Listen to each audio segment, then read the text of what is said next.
Hello friends, welcome back to my channel cooking with Abha. Hello मेरी YouTube family, कैसे हो आप? आई होप अच्छे होंगे। फ्रेंड्स, आज मैं बनाने जा रही हूँ प्याज की कचौरी, जो राजस्थान की फेमस डिश है। और इसे मैंने बहुत ही अच्छे तरीके से आपको समझाने की कोशिश की है। और अगर आपको मेरी ये वीडियो अच्छी लगे तो मेरे चैनल को लाइक, सब्सक्राइब और बेल आइकन को प्रेस करना ना भूलें, जिससे मेरी लेटेस्ट वीडियो आप तक आसानी से पहुंच सके। तो चलिए राजस्थानी स्टाइल में प्याज की कचौरी बनाना स्टार्ट करते हैं। प्याज की कचौरी बनाने के लिए यहाँ पे मैंने एक परात में 500 ग्राम जो है मैदा लिया है। आप चाहें तो इसमें आधा मैदा और आधा आटा यूज कर सकते हैं, पर जो ट्रेडिशनल तरीका होता है ना, वो मैदे से ही प्याज की कचौरी बनती है। तो चलिए स्टार्ट करते हैं प्याज की कचौरी को बनाना। इसके लिए मैंने 500 ग्राम जो है मैदा लिया है। इसमें मैं स्वाद अनुसार नमक ऐड करूंगी। यहाँ मैं 1 चम्मच के करीब इसमें नमक ऐड कर रही हूँ। आप अपने स्वाद के अनुसार इसमें नमक ऐड कर दीजिएगा। और 1 चम्मच के करीब इसमें मैं अजवाइन ऐड कर रही हूँ। अजवाइन को जरूर डालिएगा, क्योंकि कचौरी थोड़ी भारी होती है तो डाइजेशन के लिए अच्छी रहती है। इसको अच्छे से मिक्स कर लेंगे हम, नमक और अजवाइन को। अब यहाँ पे मैंने मोहन के लिए यहाँ पे मैंने आधा कप जो है इसमें हम कुकिंग ऑयल का ऐड करेंगे। ये डालना बहुत जरूरी है, तभी से ये बहुत ही खस्ता बन के आएंगी। आप कोई भी मेजरमेंट के लिए कटोरी या 1 कप सेट कर लीजिएगा, उसी के हिसाब से आप सारे मेजरमेंट कर सकते हैं। इसे अच्छे से हम मिक्स कर लेंगे। जो ऑयल हमने डाला था उसको मैंने अच्छे से मिक्स कर लिया है मैदे के अंदर। आप देख सकते हैं जब इसको बांध रहे हैं ना, तो ये बंध रहा है। तो यही इसकी पहचान है कि हमारा जो ऑयल है अच्छे से इसमें डल गया है। जब तक इसमें ऑयल अच्छे से नहीं मिलेगा तो जो हमारी कचौरी है वो अच्छे से नहीं बन पाएगी। यानी कि इसमें जो मोहन का रोल है बहुत महत्वपूर्ण है। अब इसको हम पानी डालकर थोड़ा थोड़ा करके पानी में थोड़ा थोड़ा पानी डालेंगे और इसको गूंदेंगे। इसका हमें सॉफ्ट डो बनाकर तैयार करना है। ज्यादा पानी नहीं डालेंगे, थोड़ा थोड़ा करके इसका हम सॉफ्ट डो लगाएंगे। तो आटे को मैंने थोड़ा थोड़ा पानी करके डाल के इसमें गूंद दिया है। इसका डो बनाकर तैयार कर लिया है। इसका हमें सॉफ्ट डो ही बनाकर तैयार करना है। अगर हम हार्ड डो बनाएंगे ना, तो जब इसमें स्टफिंग भरेंगे तो वो अच्छे से भर नहीं पाएगी, और जब हम तलेंगे तो फट जाएगी। तो इसका सॉफ्ट डो बनाकर तैयार करेंगे। देखिए, अब हम क्या करेंगे, थोड़ा सा ऑयल लेंगे और इसके ऊपर लगा देंगे।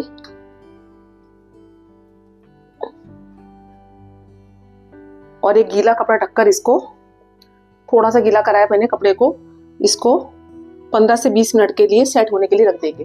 जब तक हमारा डो सेट हो रहा है तो हम स्टफिंग की तैयारी कर लेते हैं।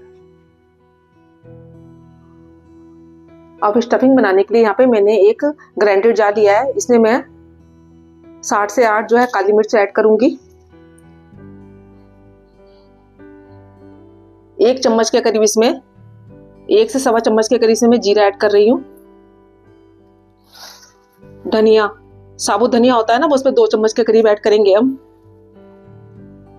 क्योंकि जो कचौरी है प्याज की वो मैं अच्छी क्वांटिटी में बना रही हूँ, तो इसलिए हमें जो स्टफिंग है वो भी अच्छी तरीके से ही बनानी है। अब यहाँ पे मैं 2 चम्मच के करीब जो है इसमें सौंफ ऐड कर रही हूँ।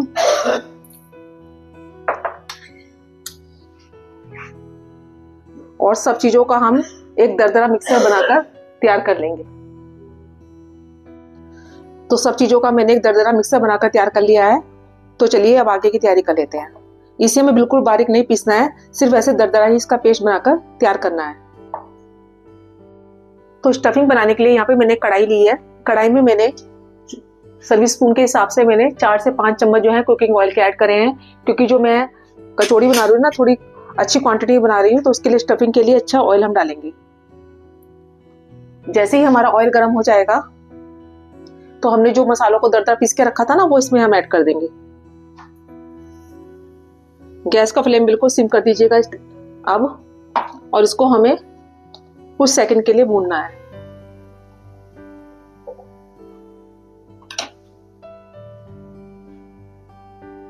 अब हम इसमें हींग डालेंगे। हींग डालने से इसका फ्लेवर जो है बहुत ही अच्छा आता है। तो मैंने इसमें 2 पिंच के करीब इसमें हींग ऐड करी है। गैस का फ्लेम बिल्कुल सिम कर दीजिए। अब हमने इसमें 1 इंच अदरक का टुकड़ा लिया है, उसको मैंने कद्दूकस कर लिया था, वो इसमें ऐड करेंगे। और 3 से 4 जो है इसमें हरी मिर्च बारीक काट के लिए है वो इसमें ऐड करेंगे। अगर आप स्पाइसी पसंद नहीं करते तो उसको आप स्किप भी कर सकते हैं, और अगर आप लहसुन खाते हैं तो उसको भी आप इसमें डाल सकते हैं। अब इसमें हम बेसन का ऐड करेंगे। अब यहाँ हम सबसे जरूरी चीज़ जो है इसमें 4 टेबलस्पून इसमें खाने के जो चम्मच होते हैं उसको मैंने बेसन का ऐड किया है इसके अंदर। बेसन डालने से जो एक्स्ट्रा इसका मॉइस्चर होता है वो ऑब्जॉर्व हो जाता है और कचौड़ी जो हमारी बहुत ही अच्छी बनती है। तो इसे आप जरूर डालिएगा, इसको स्किप मत कीजिएगा, और इसका जो टेस्ट है वो भी बहुत अच्छा आता है बेसन डालने से। फ्लेम मैंने बिल्कुल कम किया हुआ है और इसको हम कुछ सेकंड के लिए भून लेंगे जिससे कि इसका कच्चापन जो है निकल जाए।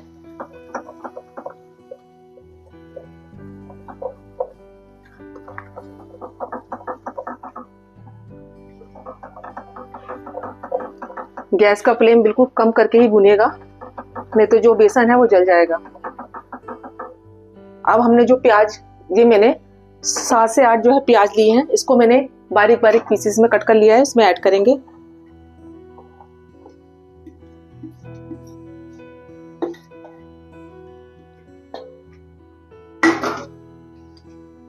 और इसको हम फ्राई करेंगे। गैस का फ्लेम मैंने लो से मीडियम कर दिया है। अभी आपको जो प्याज ज़्यादा लग रहे हैं ना, थोड़ी देर बाद ये श्रिंक हो जाएंगे। हमें इसे प्याज को ओवर कुक नहीं करना है, बस हल्का सा इसका कलर चेंज हो जाए इतना हमें इसे फ्राई करना है। अब इसमें हम थोड़ा सा नमक ऐड करेंगे जिससे जो पानी, जो प्याज है ना वो अपना पानी रिलीज कर देंगे और प्याज भुनने में प्याज हमारे अच्छे से भुन जाएंगे। नमक डालने के बाद इसे हमें भूनना है जब तक इसका कलर चेंज नहीं हो जाता और अच्छे से ट्रांसलूट नहीं हो जाते, जब तक हमें भूनना है। प्याज हमारे अच्छे से भुन गए हैं। अब हम इसमें थोड़ी सी इसमें हल्दी पाउडर ऐड करेंगे और कश्मीरी लाल मिर्च, ये आप स्वाद अनुसार अपने ऐड कर सकते हैं। ये इसमें मैं 1 चम्मच के करीब इसमें कश्मीरी लाल मिर्च ऐड कर रही हूँ और इसे अच्छे से मिक्स कर देंगे।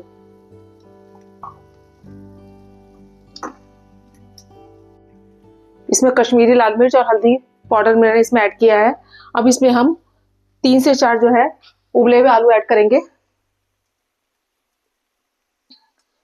इसे डालने से बहुत ही अच्छी बाइंडिंग आती है और टेस्ट भी बहुत अच्छा हो जाता है।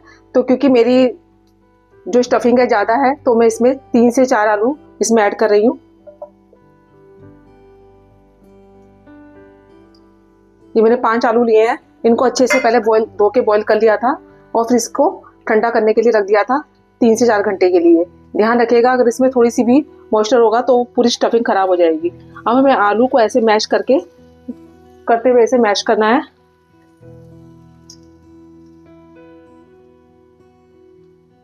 तो फिर स्टफिंग के अंदर मैंने यहाँ पे हल्दी पाउडर और कश्मीरी लाल मिर्च डाल दी थी। कश्मीरी लाल मिर्च जो है स्पाइसी कम होती है और उससे कलर बहुत अच्छा आता है। तो सब चीज़ों को हमने अच्छे से मिक्स कर लिया है। अब इसमें हम थोड़े से धनिया पत्ती ऐड करेंगे।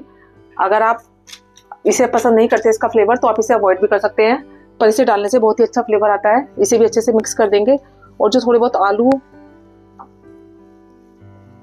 रह गए ना खड़े हुए, उसको ऐसे मैशर की सहायता से आप मिक्स कर लीजिएगा। अब इसमें हम डालेंगे अमचूर पाउडर। ये मैं 1 चम्मच के करीब इसमें अमचूर पाउडर ऐड कर रही हूँ।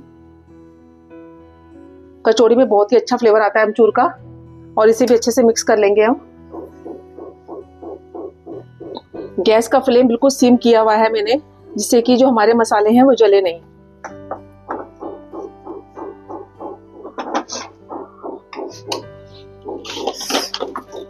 अब सबसे जरूरी टिप्स, इसमें हम 1 चम्मच के करीब, 1 से सवा चम्मच के करीब इसमें हम चीनी ऐड करेंगे। जब कचौड़ी में इसका खट्टा मीठा जो फ्लेवर होता है ना बहुत ही अच्छा लगता है। तो इसे हम अच्छे से मिक्स कर लेंगे और जब तक हमारी चीनी अच्छे से इसमें मिक्स नहीं हो जाती जब तक हम इसे चलाएंगे। बहुत ही अच्छी खुशबू आ रही है। इसका जो मसाला है देखने में इतना यम्मी लग रहा है। तो जो हमारा मसाला है बनकर बिल्कुल तैयार है। चीनी को मैंने अच्छे से मिक्स कर लिया था। अब हम जो है गैस का फ्लेम बंद कर रहे हैं और इसे मैं स्टफिंग को दूसरे बर्तन में शिफ्ट कर रही हूँ ठंडा होने के लिए। इसमें थोड़ा सा हम गरम मसाला भी ऐड करेंगे। गरम मसाला डालना मैं भूल गई थी, तो इसमें गरम मसाला भी ऐड करेंगे हम। ये मैं आधा चम्मच के करीब इसमें गरम मसाला ऐड कर रही हूँ और इसे भी अच्छे से मिक्स कर देंगे। तो स्टफिंग हमारी बनकर तैयार है। इसे मैं दूसरे बर्तन में ठंडा होने के लिए शिफ्ट कर रही हूँ और फिर हम कचौड़ी बनाएंगे।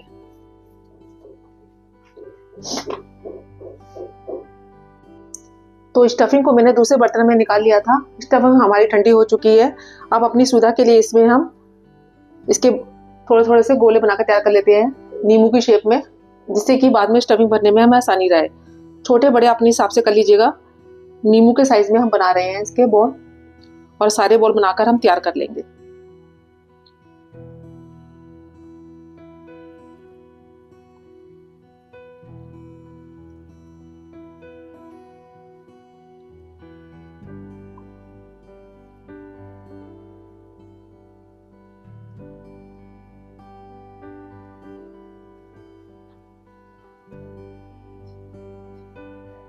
तो स्टफिंग बॉल बनाकर मैंने तैयार कर ली है। आप देख सकते हैं हमने इसकी जो शेप है वो नींबू की शेप जितनी ली है।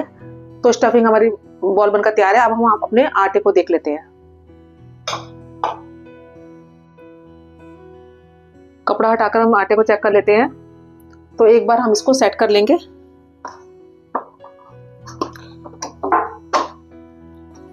बहुत ही अच्छा आटा गूंथ कर तैयार हुआ है। इसको हम एकसार कर लेंगे पहले गूंथ पलटते पलटते हुए।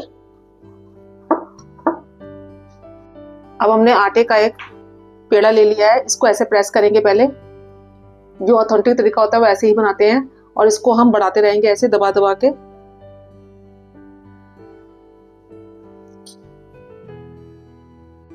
ऐसा करके मैंने हाथ से बढ़ा लिया है इसको। अब इसमें हम जो हमने बॉल बना कर रखी थी ना, वो स्टफिंग की इसमें भरेंगे।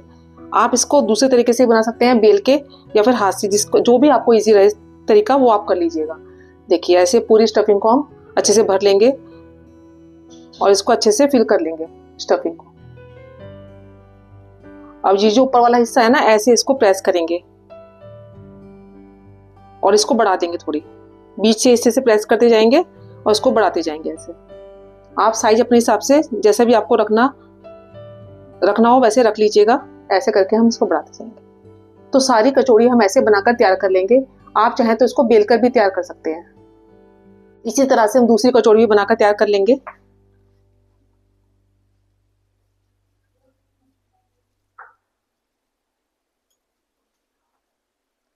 इसमें भी स्टफिंग भर देंगे हम और इसको अच्छे से फिल कर देंगे हम। जो एक्स्ट्रा आटा है ऊपर का उसे आप निकाल देंगे और ऐसे हाथ से इसे हम राउंड करके इसे हम प्रेस करते हुए बढ़ा लेंगे। ऐसे हल्के हल्के हाथ से प्रेस करते जाएंगे और कचौड़ी को बढ़ा लेंगे। तो सारी कचौड़ी इस तरह से बनाकर आप तैयार कर लेंगे। तो कचौड़ी फ्राई करने के लिए यहाँ पे मैंने जो है ऑयल को पहले गर्म करने के लिए रख दिया था। आप देख सकते हैं मैंने थोड़ा सा इसमें आटा डालकर देखा है, तो ये ऊपर आ चुका है। तो इसका जो हमारा तेल है वो अच्छे से गर्म हो चुका है। हमें बिल्कुल तेज गर्म पे नहीं करना है, क्योंकि पहले हम इसे सैलो फ्राई करेंगे, फिर उसके बाद डीप फ्राई करेंगे।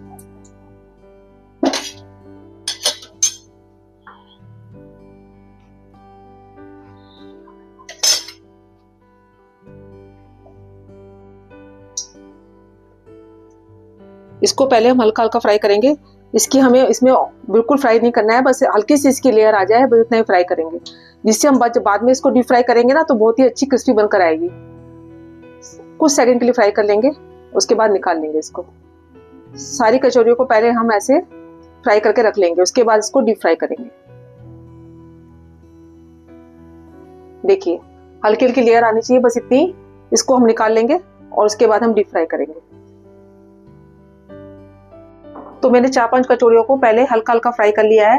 ये देख सकते हैं आप, हल्की सी लेयर आ चुकी है, बस इतना ही हमें फ्राई करना है। इसके बाद हम इसको डीप फ्राई करेंगे, और इसमें जो ऑयल होगा ना, बिल्कुल तेज गर्म पे नहीं करेंगे, लो से मीडियम फ्लेम पे ही इसको तेल को रहना चाहिए, तभी हम इसको फ्राई करेंगे। तो जो हमने उसको पहले हल्का हल्का फ्राई किया था, उसको मैंने डाल के देख लीजिए, अच्छे से फ्राई कर लिया है। गोल्डन कलर आ चुका है कचौड़ी में।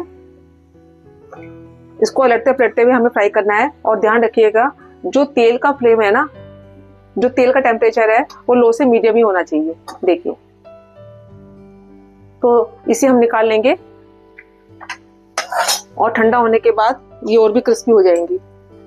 इसको साइड में ऐसे कर लेंगे, फ्लेम को मैंने कम कर लिया है और इसको साइड में करके हम निकाल लेंगे, एक एक करके हम निकाल लेंगे।